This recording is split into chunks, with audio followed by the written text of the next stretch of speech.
Okay, perfect. So I'm gonna go straight in. First things first. So I was made aware that you were recently nominated for Best Dancehall Act category for the Caribbean Afro Music Awards. How does that Yeah, feel? thank you so much. Um, I get I feel good. I just work. I don't really care about much of the. I don't really watch most of like award shows and all this stuff. I mostly just work and whatever I get, I deserve it. I guess so. It's more like I'm Yeah, happy that I'm recognized by them, obviously, but I just keep working. Yeah. yeah. I get that. Okay, so obviously, we've got a lot to talk about with the upcoming release of the EP, and we'll get onto that a bit. But first, I wanted to take it all the way back to the beginning.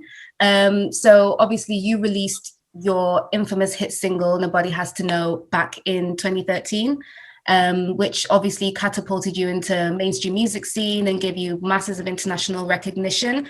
At the time you put that out, did you ever anticipate the level of success that it would gain, or was it just like an unexpected hit? Yeah, it was an unexpected hit. I don't think no artist know exactly what's gonna happen when we leave the studio. But I definitely knew the potential that it had. I knew the song was fresh. Um, I knew that people would react to it because of the message of the record, and that was me just expressing myself and exactly what I felt around that time. That's exactly what I felt too. So I knew it was real. So people like realness. So yeah, I didn't know exactly what it would have done, but I knew he had potential to do good things. Okay, okay. So I did a little bit of reading, and so you lived in Montego Bay in Jamaica till you were 12, right? Before moving to Correct. Florida. And then after a year in Florida, you moved to Queens, New York a bit later. So what was it like having to relocate at such a young age to a completely different scenery? Um, it was not easy. As a kid, yeah, I think those are some of the best time in a kid's life is between 9 and 14. I think at 14 you start having responsibility. So I think that was a good age for me, just being on an island with friends, and then have to migrate. So it was a drastic change for me. It was very frightening. I had to have new friends and all that stuff. I was mostly worried about school, I'm saying? Like just watching Disney Channel as a young child and see how kids bully people. Me know me go joke out somebody eye. Me don't know what gonna happen. So Yeah. at that point, going to the most frightening thing for me during that time was just going to school, like just starting school. It wasn't like something that any kid want to do, just transfer from school after you just created that bond with friends and after just migrate and switch a whole complete country. So that was the most frightening part. But other than that, man, I had fun. I would do it again, 1000%. Okay. And I'm sure you've definitely settled now. You've been there for quite a while. Are you still in New York? Yeah, I'm in New York till I die.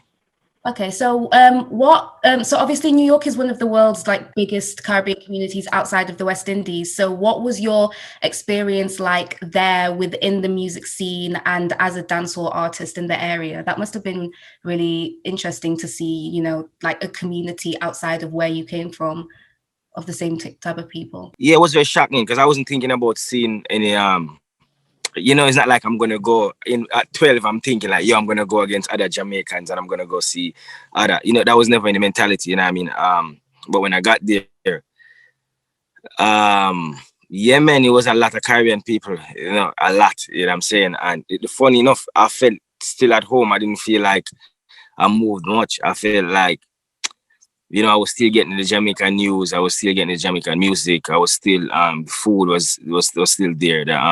You still felt a part of the community. Yeah, I felt the community, and then it was just cool because now I started rolling with Guyanese and Trinis and Africans, and then it was the Italians in the mix and a couple Mexican in the mix. So it was such a dope melting pot. But in school school, honest to God, like yo, going to school in New York is one of the dopest thing, man. Because as I said, man, it was like I've learned about so many different culture in the time period of 4 years. It was remarkable and how much people that I come across or cross path with. As far as people telling me they're from like Colombia, be like, what? Really? You know what I mean? And then you just learn and you adapt and you just move forward. It was dope, man. Not just being able to see people from where you came from, but also like a variety of different cultures and growing up around that. Yeah. That sounds like it was interesting. Um, Another thing that I wanted to ask was I read somewhere that you your name Kranium from your ability to record songs straight off your head. How accurate is that? Yeah, it is true.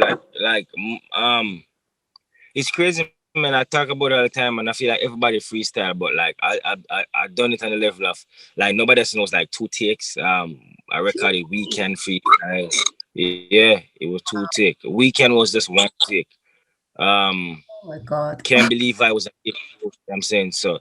It was it's something that I developed because I hate writing since I was a child. I hated like writing stuff. It was I got punishment. You know, back in the days, you got punishment. Your parents tell you to write the same thing down like 100 times.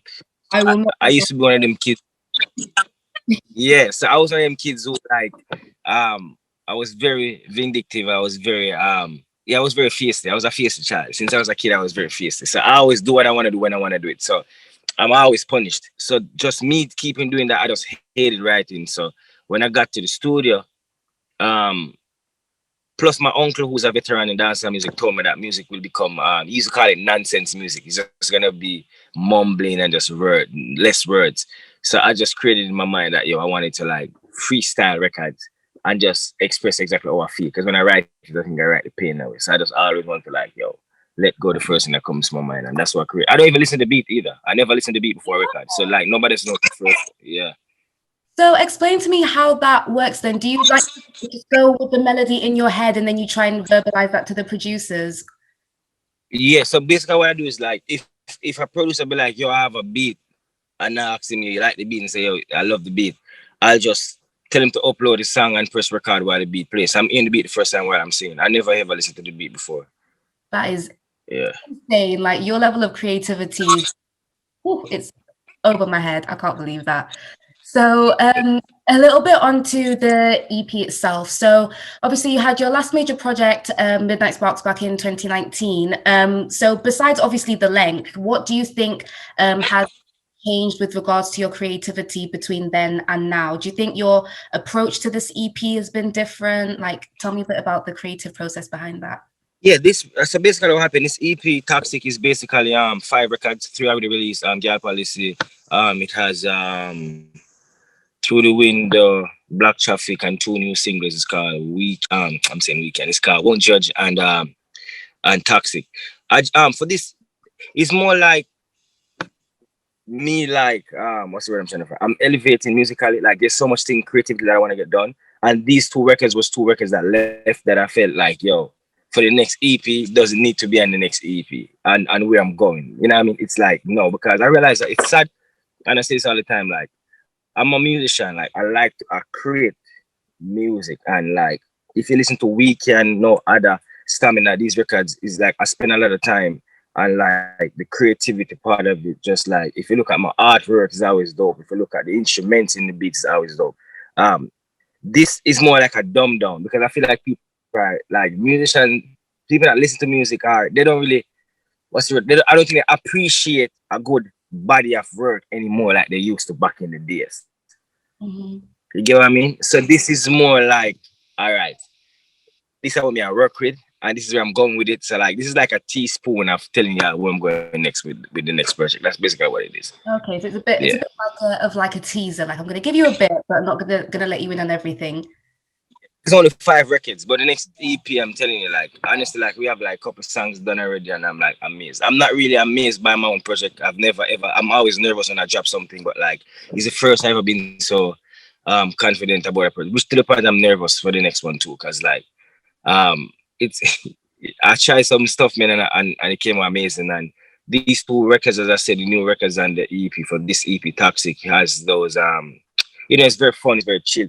And it's gonna reach a lot of eyebrow because I'm going in. I'm wilding. Like if you ever hear a girl song before, like some sexy raw stuff, when you listen, won't judge it like Jesus Christ. You know what I mean? Yeah, I took it to that. Okay, this is going a little bit more. That the pandemic has had any impact on like your ability to create music? Because I've heard a couple of musicians talking about how just what's going on in the world is having an impact on how you create. Do you think you've been affected by that, or do you think you're still going to put out the same level of content? Nah, you know what I mean? And I think that's the reason why I get a big hit during the pandemic with Gal Policy because I've never it doesn't affect me because I'm always been that artist. I don't drop much music anyways because I always need time to create. So I'm not really affected by it creatively. Um, I mean, traveling, being on the road, I never know I miss being on the road so much until when it happened. You know what I mean? I miss being on the road a lot because me love woman. You know what I mean? So me out there, me see like me get inspired by woman a lot. You know what I'm saying? Yeah. So my inspiration is like cooking.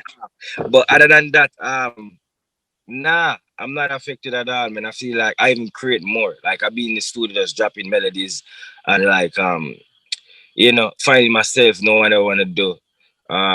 Think about the future. I think about the future a lot lately since the pandemic. I feel like, yo, what I'm gonna do at age 50, that's what I've been thinking about mostly, other than just creating. So I don't think it affect me, it just affect um just me not being on the road. That's the only thing that the pandemic has done to me. Yeah. Yeah, I guess that's fair enough. So, what would you say it inspiration behind the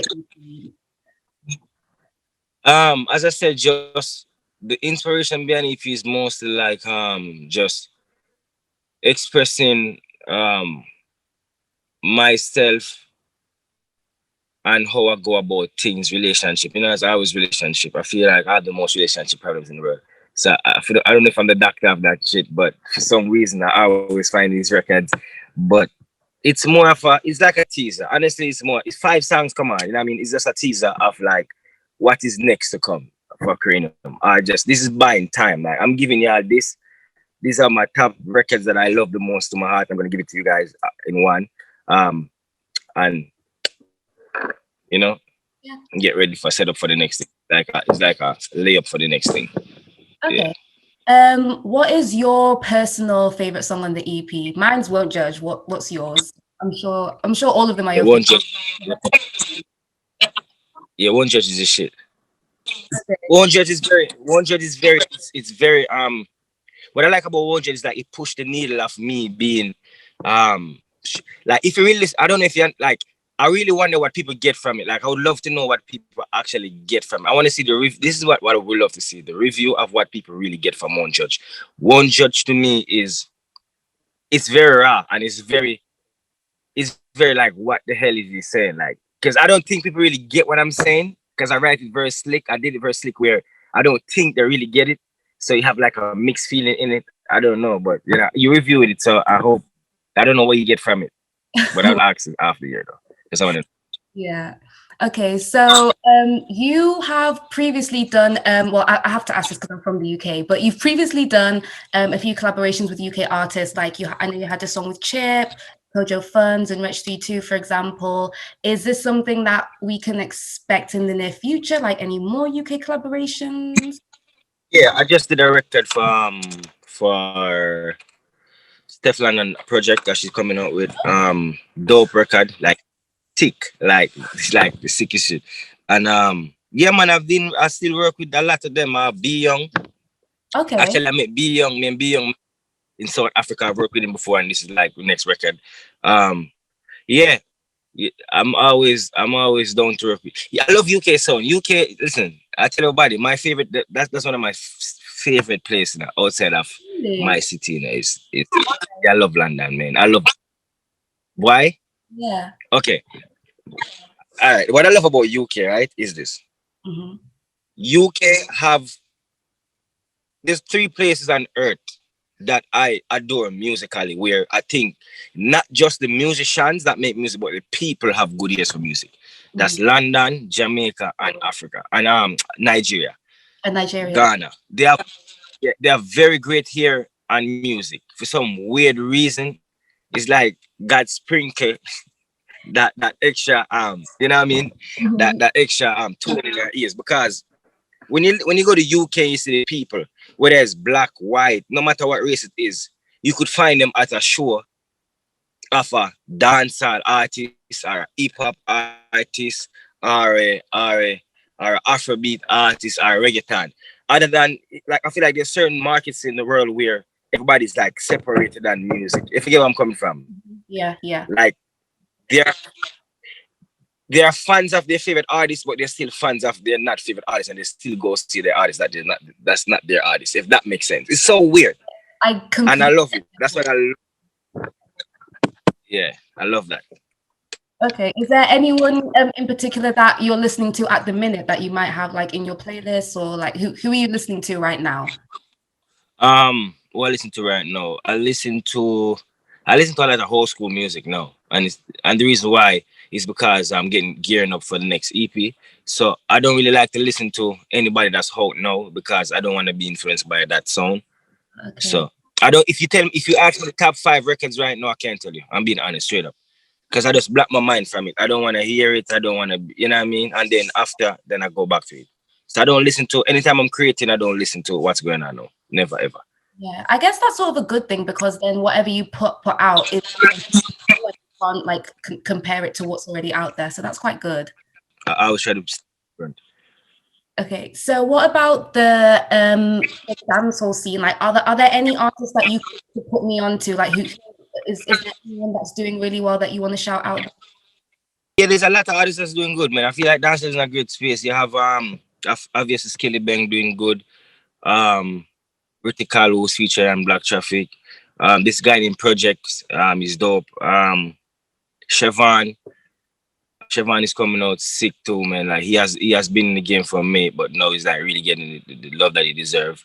Um, as far as I like female artists, so you don't know, yo, my love. I think Chanel Mirror is sick. Ashley Stark, Ashley is dope. Obviously, the Jada Kingdom doing a thing same way. Music is in a great space, man. I feel like we're in a great space right now where dancehall is becoming more focused artists. There's a lot of them, they're very focused now, and I love it.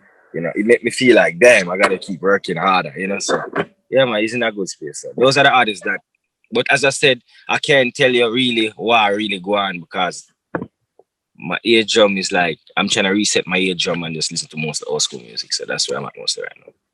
I get that. Okay. And then the final question I wanted to ask was, besides the EP, what else can we sort of expect from you this year? Like any more collaborations, any more projects? Can you give me like a Yeah, lowdown? definitely. They're gonna be songs that drop in between. I just recorded a song for TJ Records. Record. I'm doing juggling. You know what juggling is basically, for who doesn't know? It's basically a beat that comes out in dance that has more than 3, 4 artists on it. Um, it's a way of like, showcase everybody who try to be the top man on the beat. I don't know if anybody can beat me on those beats because me's me. but but yeah, but other than that, that's basically what I'm doing. And I mean, staying true to the culture, representing dancehall music as much as possible. Never get sidetracked. Never panic. I've never panicked once. So it's just about time when record need to drop it, let's drop it. Okay. Is there anything you want to say to your fans and anything about the EP, or one last message you want to give to wrap up? Yeah, just say thanks for love and support, I highly appreciate it. And I always remember, even if it's not Kranium, just find one of the dopest dancehall artists and support by the music, you know what I mean? Because I personally feel like one star make a whole, universe stay alive. So whoever you like in dancehall, support them 100%, and always share and spread. If you find a good record for a dancehall artist, just send it to your friend, and that's a travel by roller mode. You know what I mean? That's basically what I want to say. Okay, we love to see it. That was great. Thank you so much. I've got so much content there for me to type up. So that's great. Thank you. Okay. So big up yourself.